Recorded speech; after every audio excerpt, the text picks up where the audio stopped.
The masses have never thirsted after truth. They turn aside from evidence that is not to their taste, preferring to deify error if error seduce them. Whoever can supply them with illusions is easily their master. Whoever attempts to destroy their illusions is always their victim. Diseases of the body can spread through a population and reach epidemic proportions, but so too can diseases of the mind.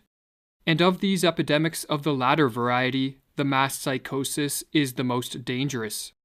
During a mass psychosis, madness becomes the norm in a society, and delusionary beliefs spread like a contagion.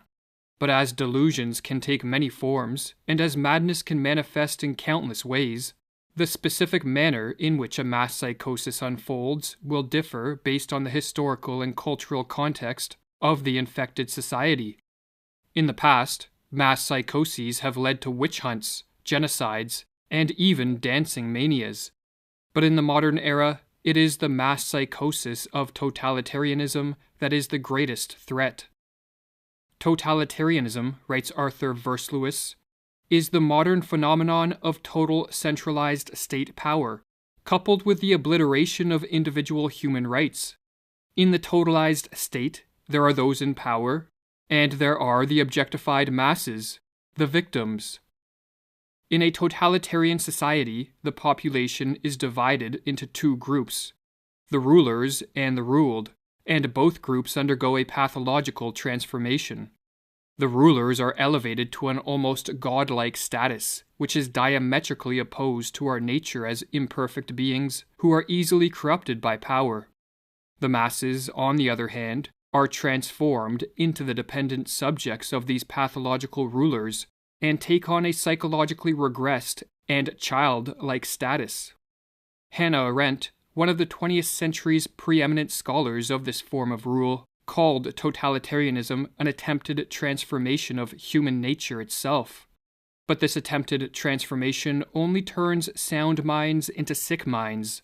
For as the Dutch medical doctor who studied the mental effects of living under totalitarianism wrote, "There is in fact much that is comparable between the strange reactions of the citizens of totalitarianism and their culture as a whole, on the one hand, and the reactions of the sick schizophrenic on the other. The social transformation that unfolds under totalitarianism is built upon and sustained by delusions. For only deluded men and women regress to the childlike status of obedient and submissive subjects, and hand over complete control of their lives to politicians and bureaucrats. Only a deluded ruling class will believe that they possess the knowledge, wisdom, and acumen to completely control society in a top-down manner. And only when under the spell of delusions would anyone believe that a society composed of power-hungry rulers on the one hand, and a psychologically regressed population on the other, will lead to anything other than mass suffering and social ruin. But what triggers the psychosis of totalitarianism? As was explored in the previous video of this series, the mass psychosis of totalitarianism begins in a society's ruling class. The individuals that make up this class, be it politicians, bureaucrats, or crony capitalists, are very prone to delusions that augment their power, and no delusion is more attractive to the power-hungry than the delusion that they can and should control and dominate a society.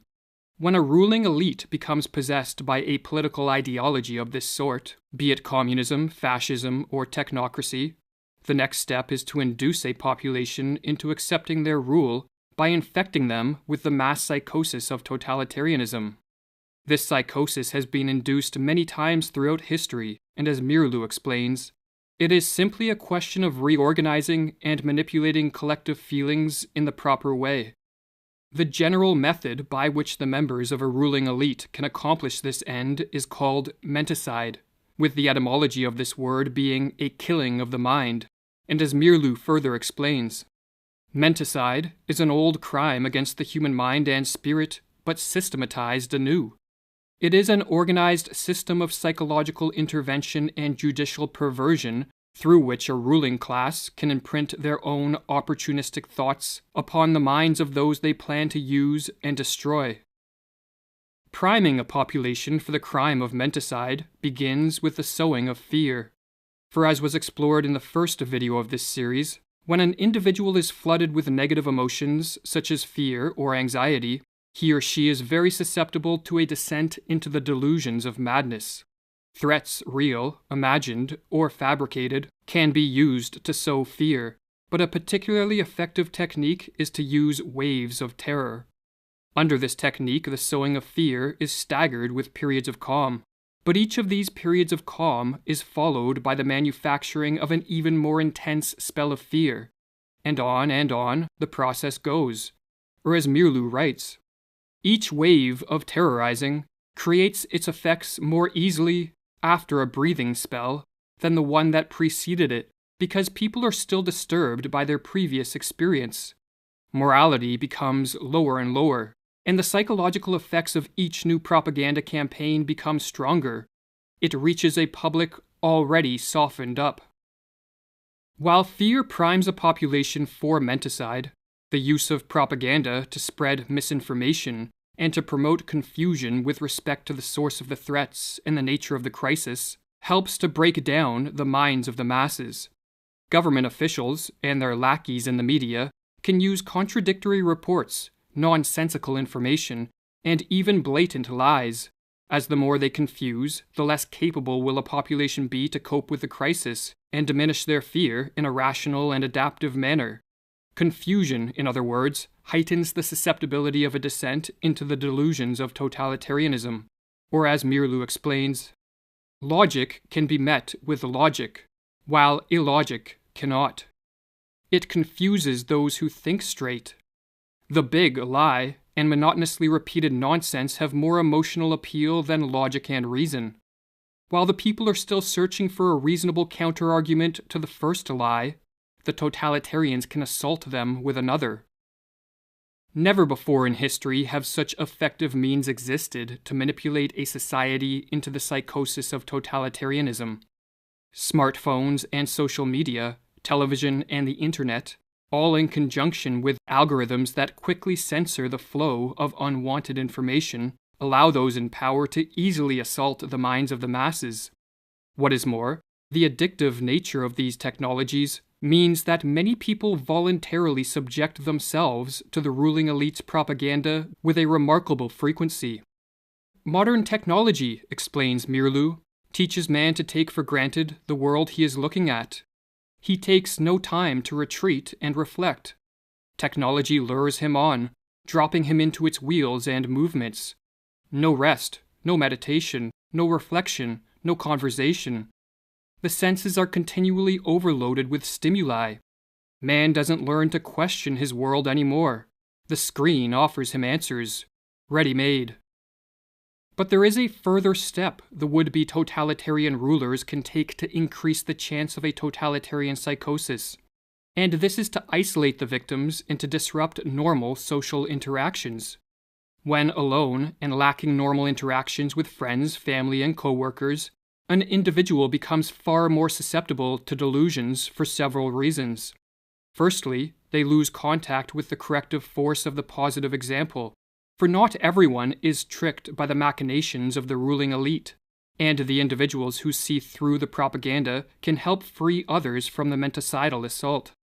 If, however, isolation is enforced, the power of these positive examples greatly diminishes. But another reason that isolation increases the efficacy of menticide is because, like many other species, human beings are more easily conditioned into new patterns of thought and behavior when isolated. Or as Mirlu explains with regards to the physiologist Ivan Pavlov's work on behavioral conditioning, Pavlov made another significant discovery. The conditioned reflex could be developed most easily in a quiet laboratory with a minimum of disturbing stimuli. Every trainer of animals knows this from his own experience. Isolation and the patient repetition of stimuli are required to tame wild animals. The totalitarians have followed this rule. They know that they can condition their political victims most quickly if they are kept in isolation. Alone, confused, and battered by waves of terror, a population under an attack of menticide descends into a hopeless and vulnerable state.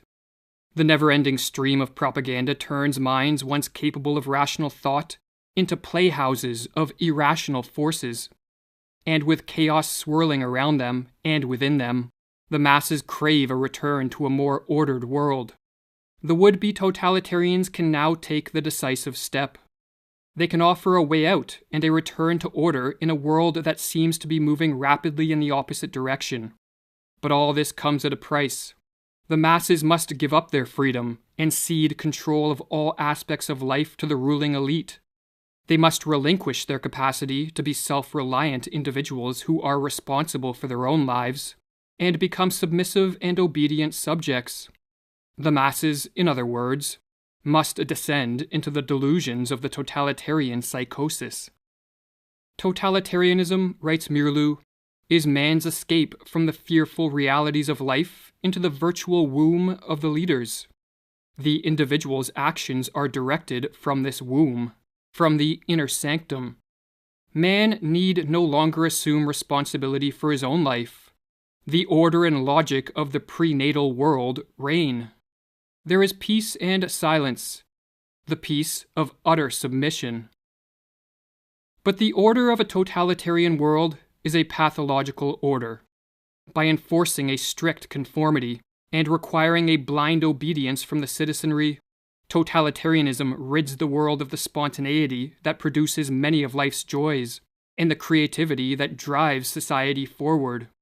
The total control of this form of rule, no matter under what name it is branded, be it rule by scientists and doctors, politicians and bureaucrats, or a dictator, breeds stagnation, destruction, and death on a mass scale. And so perhaps the most important question facing the world is how can totalitarianism be prevented? And if a society has been induced into the early stages of this mass psychosis, can the effects be reversed? While one can never be sure of the prognosis of a collective madness, there are steps that can be taken to help effectuate a cure. This task, however, necessitates many different approaches from many different people. For just as the menticidal attack is multi-pronged, so too must be the counterattack. According to Carl Jung, for those of us who wish to help return sanity to an insane world, the first step is to bring order to our own minds and to live in a way that provides inspiration for others to follow. It is not for nothing that our age cries out for the Redeemer personality, for the one who can emancipate himself from the grip of the collective psychosis and save at least his own soul, who lights a beacon of hope for others, proclaiming that here is at least one man who has succeeded in extricating himself from the fatal identity with the group psyche. But assuming one is living in a manner free of the grip of the psychosis, there are further steps that can be taken. Information that counters the propaganda should be spread as far and as wide as possible, for the truth is more powerful than the fiction and falsities peddled by the would-be totalitarian rulers, and so their success is in part contingent on their ability to censor the free flow of information. Another tactic is to use humor and ridicule to delegitimize the ruling elite, or as Mirlu explains, we must learn to treat the demagogue and aspirant dictators in our midst with the weapon of ridicule.